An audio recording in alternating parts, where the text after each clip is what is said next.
오늘의 성경 말씀은 스가랴서 9장 9절에서 17절까지의 말씀입니다.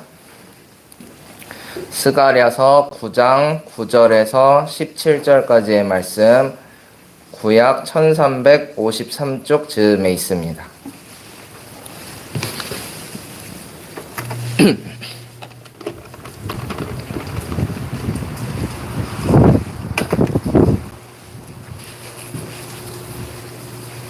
스가랴서 9장 9절에서 17절까지의 말씀을 우리 한 절씩 교독하시고 마지막 절은 함께 읽겠습니다. 도성 시온아 크게 기뻐하여라. 도성 예루살렘아 환성을 올려라. 내 왕이 내게로 오신다. 그는 공의로우신 왕, 구원을 베푸시는 왕이시다. 그는 온순하셔서 나귀 곧 나귀 새끼인 어린 나귀를 타고 오신다. 내가 예루살렘에서 병거를 없애고 예루살렘에서 금날을 없애며 전쟁할 때 쓰는 칼도 꺾으려 한다. 그 왕은 이방 민족들에게 평화를 선포할 것이며 그의 다스림이 이 바다에서 저 바다까지 유프라테스 강에서 땅끝까지 이를 것이다. 너에게는 특별히 너와 나 사이에 피로 맺은 언약이 있으니 사로잡힌 내 백성을 내가 물 없는 구덩이에서 건져낼 것이다. 사로잡혀도 음악을 잃지 않은 사람들아 이제 요새로 돌아오너라. 물을 또 말한다. 내가 네게 두 배로 갚아주겠다. 유다는 내가 당긴 활이다. 에브라임은 내가 먹인 화살이다. 시온아 내가 내 자식을 불러 세워서 그리스의 자식을 치게 하겠다. 내가 너희를 용사의 칼로 삼겠다. 주님께서 그의 백성에게 나타나셔서 그의 화살을 번개처럼 쏘실 것이다. 주 하나님이 나팔을 부시며 남쪽에서 바다가 땀을 일으키며 힘을 주시다. 만군의 주님께서 백성을 보호하실 것이니 그 백성이 원수를 섬멸하여 무림매 돌 던지는 자들을 짓밟을 것이다. 백성은 그들의 피를 포도주처럼 마실 것이며 그들은 피가 가득한 동이와도 같고 피로 흠뻑 젖은 제단뿔과도 같을 것이다. 그날에 주 그들의 하나님이 백성을 양떼같이 여기시고 구원하셔서 그들을 주님의 땅에 심으시면 그들은 왕관에 박힌 보석같이 빛날 것이다. 다 같이 읽겠습니다. 아, 그들이 얼마나 좋고 얼마나 아름다운가. 총각들은 햇곡식으로 튼튼해지고 처녀들은 새 포도주로 피어날 것이다. 아멘. 오늘도 예배함으로 하루를 시작하는 우리 모두에게 하나님의 은혜와 평강이 넘쳐나기를 소망합니다. 오늘은 평화를 선포하실 왕이라는 제목으로 말씀을 전하고자 합니다. 다들 영화 좋아하시나요? 저도 영화를 참 좋아하는데요. 뉴스나 인터넷을 보다가 보고 싶은 영화가 생기면 한 달에 한 번 정도는 꼭 영화관을 찾는 편입니다. 저뿐만 아니라 많은 사람들이 영화를 참 좋아하는 것 같습니다. 소위 대박이 난 영화는 1000만 명이 넘게 본다고 하니까요. 우리나라 국민의 20%에 해당하는 사람들이 극장을 찾아서 영화를 보는 겁니다. 정말 많은 사람들이 영화에 관심을 갖고 즐겨본다는 걸 알 수 있습니다. 그 중에서도 우리나라 영화에 단골 소재가 하나 있습니다. 그건 바로 항일, 독립운동과 같은 소재입니다. 항일 소재 영화는 흥행을 보증한다는 말이 있을 정도로 우리나라 사람들에게 큰 인기가 있습니다. 얼마 전 관객수 1000만 명을 돌파했던 영화 파묘도 그 속에 숨겨진 항일 메시지가 있다는 소문이 도니까 금세 누적 관객수 1000만 명을 돌파했고요. 임진왜란에서 큰 승리를 이끌었던 이순신 장군에 대한 이야기를 다룬 영화 명량도 누적 관객수 1700만 명을 돌파하는 쾌거를 이루었습니다. 그렇다면 우리는 왜 이렇게 항일 영화에 열광할까요? 사실 지금 일본은 우리나라의 동맹국가죠. 엄연히 따지면 수교 협정까지 맺은 국가입니다. 이웃 나라입니다. 하지만 여전히 우리 마음속에는 식민 지배에 대한 악감정이 남아 있습니다. 그 고통의 쓴뿌리가 직접 식민 지배를 받아본 경험도 없는 후손들에게까지 고스란히 전달되었습니다. 그래서 항일 소재 영화나 문학, 그림과 같은 예술로 승화시켜서 그 기억을 되새기고자 하는 것이죠. 고통의 역사를 반복하지 않도록 후대 사람들이 노력해 나가고 있는 형국입니다. 오늘 본문의 말씀 스가랴서도 이와 비슷한 상황에서 쓰인 책입니다. 우리나라와 같이 지배를 당했던 국가는 이스라엘이고요. 정확히 말하면 남유다 왕국이었습니다. 일본과 같이 지배를 했던 국가는 바벨론이었습니다. 바벨론 왕 느부갓네살은 남유다를 정복하고 지식인과 귀족들, 기술자들을 차례대로 바벨론 포로로 끌고 갔습니다. 남유다 왕국의 중심지였던 예루살렘 성을 완전히 파괴하였고 성전과 성물들을 모조리 약탈하여 갔습니다. 지식인과 귀족, 기술자들을 모두 바벨론으로 끌고 간 상황이었기 때문에 유다 땅에 사람들이 남아 있더라도 사실상 국가의 기능을 모두 상실한 상황이었습니다. 그렇게 70년간 수모를 당한 남유다 왕국은 바벨론의 멸망으로 인해 본토로 귀환하게 되는데 이때 활동했던 선지자가 바로 오늘 본문의 말씀 스가랴 선지자입니다. 유다 백성들이 본토로 귀환하기에 앞서 가장 먼저 계획했던 일은 성전 재건이었습니다. 자신들이 이렇게 바벨론의 포로로 끌려오고 70년이나 수모를 당한 이유가 거듭된 타락과 우상숭배 때문이었다는 사실을 깨달은 유다 백성들은 무엇보다 신앙의 중심지인 성전을 먼저 회복하고자 했습니다. 스가랴 선지자는 이때 하나님의 뜻을 선포하면서 이들을 독려하고 성전 재건을 도왔습니다. 스가랴서는 환상과 예언의 메시지로 가득한 책입니다. 그래서 조금 이해하기 어려운 책이기도 합니다. 그 구성도 매우 복잡한데요. 책의 앞부분에서는 스가랴가 보았던 8가지 환상에 대해 이야기하고 있고요. 중간쯤에서 하나님의 언약을 잘 지켜야 한다고 어느 정도 결론을 맺고 나서 9장부터는 갑자기 메시아의 도래에 대해서 말하고 있습니다. 어떤 성경학자는 이런 스가랴서의 복잡한 구성을 보고 스가랴서를 읽는 것은 마치 롤러코스터를 타는 것과 같다라고 말하기도 했습니다. 이렇게 정신없는 전개가 이루어지는 스가랴서이지만 스가랴서 전체를 관통하는 하나의 메시지가 있는데요.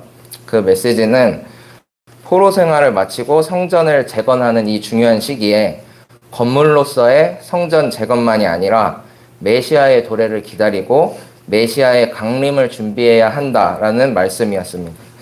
어쩌면 유다 백성의 바람은 자기 민족의 회복과 유다 왕국의 재건만이었을지도 모르겠습니다. 하지만 스가랴는 그들의 시선을 확장시켜 주었습니다. 이 건물로서의 성전, 유다 백성들만의 회복이 아닌 온 세상의 구원자이신 메시아의 도래를 선포하였습니다. 그렇게 오실 메시아는 이러이러한 분이시다라고 선포하고 있는 내용이 바로 오늘 본문의 말씀 9장 9절에서 17절의 내용이 됩니다. 9절에서는 예수 그리스도의 예루살렘 입성을 마치 눈으로 보고 있듯이 말하는 대목이 나옵니다. 그는 온순하셔서 나귀 곧 나귀 새끼인 어린 나귀를 타고 오신다. 스가랴서가 기록된 시기를 예수님이 이 땅에 오시기 전 500년 전쯤으로 추정을 하는데요. 스가랴는 이미 500년 전에 환상을 통해서 그 모습을 보았던 것이죠. 나귀를 타고 예루살렘에 입성하시는 겸손의 왕의 모습을 스가랴는 직접 그 자리에 있던 사람처럼 말하고 있습니다. 어린 나귀를 타고 오신 겸손의 왕은 유다 백성들이 그동안 기다렸던 메시아와는 좀 거리가 있는 인물이었습니다. 유다 백성들이 기다리던 메시아는 이스라엘의 부국강병을 이루었던 다윗과 같이 용맹스럽고 정치 군사적으로 나라를 견고히 세울 만한 힘이 있는 인물이었습니다. 하지만 스가랴가 설명하고 있는 메시아는 온순하고 겸손하고 10절에 보니까 평화를 선포하는 왕이라고 말합니다. 백성들이 기다렸던 모습과는 좀 거리가 멀죠. 하지만 10절을 자세히 읽어보시면 스가랴 선지자가 왜 메시아를 그렇게 설명하고 있는지 이해가 되실 겁니다. 메시아가 에브라임에서 병거를 없애고 예루살렘에서 군마를 없앨 것이라고 합니다. 이게 무슨 뜻이냐면 에브라임은 북이스라엘을 의미합니다. 솔로몬의 통치를 끝으로 이스라엘이 두 왕국으로 분열되었는데 이때 북쪽 이스라엘의 중심지가 에브라임이었습니다. 그리고 상대적으로 남쪽의 중심지는 예루살렘이었죠. 이들에게 무기를 모두 빼앗아 버린다면 어떻게 될까요? 싸우고 싶어도 싸울 수 없는 상태가 됩니다. 전쟁할 때 쓰는 활도 꺾어버리겠다고 하십니다. 그리고 그 왕 메시아는 이방 민족들에게 평화를 선포할 것이라고 합니다. 전쟁을 끝내는 가장 현명한 방법은 양국이 평화와 연합을 이루는 것입니다. 강대 강의 싸움은 결국 서로를 파멸로 이끌어갈 뿐입니다. 하나님께서도 아마 이 사실을 잘 아셨을 거라 생각합니다. 바벨론의 포로로 끌려가 70년간 수모를 당했던 유다 백성의 손에 하나님께서 쥐어주셨던 건 더 큰 칼자루가 아닌 평화의 기쁜 소식이었습니다. 이 말씀은 오늘날 우리에게도 같은 은혜를 전해줍니다. 우리가 믿고 따르는 예수 그리스도는 평화의 왕이십니다. 반목과 불화, 폭력과 파괴를 일삼는 철권 통치자가 아니라 어린 나귀를 타고 오신 온순하고 겸손한 평화의 왕이십니다. 진정한 구원은 활을 더 세게 잡아당기는 데에 있지 않고 쓰던 활을 꺾어버리는 데에 있습니다. 나의 억울하고 원통한 마음을 주님께서 당장 해결해 주셨으면 좋겠다는 생각이 들 때도 있죠. 저 원수를 하루빨리 망하게 해주셨으면 하는 생각이 들 때도 있습니다. 하지만 우리의 구원자이신 예수 그리스도의 방법은 그런 게 아니라는 겁니다. 더 온순하고 더 겸손하게 모두에게 평화를 선포하며 더 이상 싸울 필요가 없는 상태에 이르기를 원하십니다. 나의 분노와 억울함은 잠시 내려놓고 평화의 왕으로 오신 예수님만을 의지하며 나아가는 우리 모두가 되기를 소망합니다. 우리가 평화의 왕을 모시고 그분의 뜻에 따르면 외부로부터의 공격은 주님께서 다 막아주신다고 합니다. 13절의 말씀입니다. 유다는 내가 당긴 활이다. 에브라임은 내가 먹인 화살이다. 시온아, 내가 내 자식을 불러 세워서 그리스의 자식을 치게 하겠다. 내가 너희를 용사의 칼로 삼겠다. 바벨론 이후 고대 근동 지역의 패권을 장악했던 국가는 그리스의 전신이었던 헬라 제국이었습니다. 메시아는 유다 백성의 죄악으로 인해 바벨론의 손에 그들을 맡기셨던 것과는 달리 막강한 헬라 제국으로부터는 유다 백성을 지켜주겠다고 말씀하십니다. 그런데 좀 모순되는 내용이라는 생각이 듭니다. 방금 전 10절에서 유다와 에브라임의 활을 꺾어버리신 주님이신데 이번엔 또 유다를 활로 에브라임을 화살로 사용하신다고 합니다. 이는 영적인 의미로 해석해 볼 수 있겠는데요. 활과 칼로 싸우던 육적인 전쟁은 그치고 평화의 왕으로 오신 예수 그리스도의 복음을 통해 세상을 굴복시키겠다는 메시아의 의지를 보여줍니다. 이렇듯 우리가 영적인 일에 관심을 갖고 메시아의 도래를 기다리면 16절이 밝히듯이 왕관에 박힌 보석같이 빛나는 영광을 누리게 해주십니다. 이것 또한 진짜 보석을 의미하는 것이 아니라 하나님의 완전한 구원을 받은 백성이 된다는 것을 의미합니다. 이제 말씀을 정리하고자 합니다. 바벨론의 포로로 끌려갔던 유다 백성은 무엇보다 몸의 구원을 바랐습니다. 민족의 구원, 바벨론의 지배에서 벗어난 국가의 자유를 고대했습니다. 하나님께서는 당신이 계획하신 때가 차니 그들에게 그 구원도 허락하셨습니다. 하지만 주님께서 그들과 우리에게 이루고자 하신 궁극적인 구원은 따로 있었습니다. 그것은 바로 영혼의 구원, 영원한 생명에 이르게 하는 죄로부터의 구원이었습니다. 우리도 때때로 유다 백성들과 같이 주님께 눈에 보이는 구원만을 구하고 있지는 않나요? 우리가 눈에 보이는 구원을 위해 사용했던 방식들, 경쟁과 시기, 질투, 다툼과 분냄, 이런 것들은 주님께서 이루고자 하시는 구원과 거리가 먼 것들입니다. 이젠 내가 바라던 구원은 잠시 미루어두고 평화를 선포하시며 참 구원을 이루시는 주님을 의지하며 나아가기를 소망합니다. 평화의 왕이신 주님께서 직접 우리의 보호자가 되어주실 줄로 믿습니다. 우리가 연약한 팔로 활을 열심히 잡아당기지 않아도 우리의 활을 꺾으신 주님께서 늘 우리를 지켜주시고 우리와 함께하여 주실 줄로 믿습니다. 그 믿음 안에 오늘도 승리하는 우리 모두가 되기를 소망합니다. 기도하시겠습니다.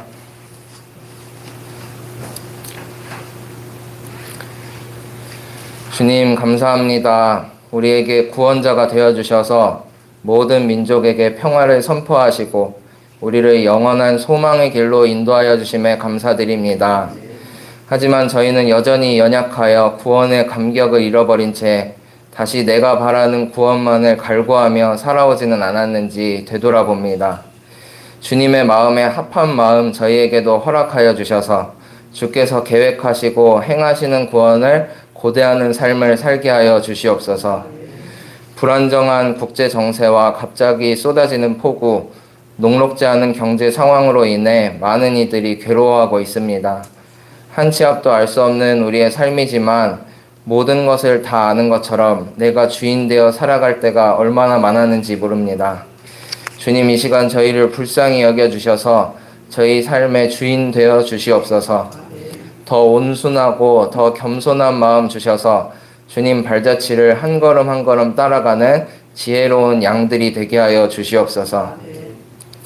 정릉의 모든 교우들이 한마음 한뜻을 모아 전교인 수련회를 준비하고 있습니다. 준비하는 가운데 소외되는 이 없게 하여 주시고 하나님의 영광만 드러나는 복된 시간 되게 하여 주시옵소서. 몸과 마음 다치는 이 없게 하여 주시고 주님께서 주시는 참 평화를 누리고 마음 깊이 담아가지고 오는 귀한 시간 되게 하여 주시옵소서. 오늘은 화요 중보기도회로 모입니다. 빗길에 오가는 길 지켜주시고 좋지 않은 날씨에 어렵게 모이는 자리이니만큼 주님께 우리의 정성을 모아드리는 귀한 시간 되게 하여 주시옵소서. 모든 것 주님께 맡기오며 살아계신 예수님의 이름으로 기도합니다. 아멘. 하늘에 계신 우리 아버지여, 이름이 거룩히 여김을 받으시오며 나라가 임하시오며 뜻이 하늘에서 이루어진 것 같이 땅에서도 이루어지이다.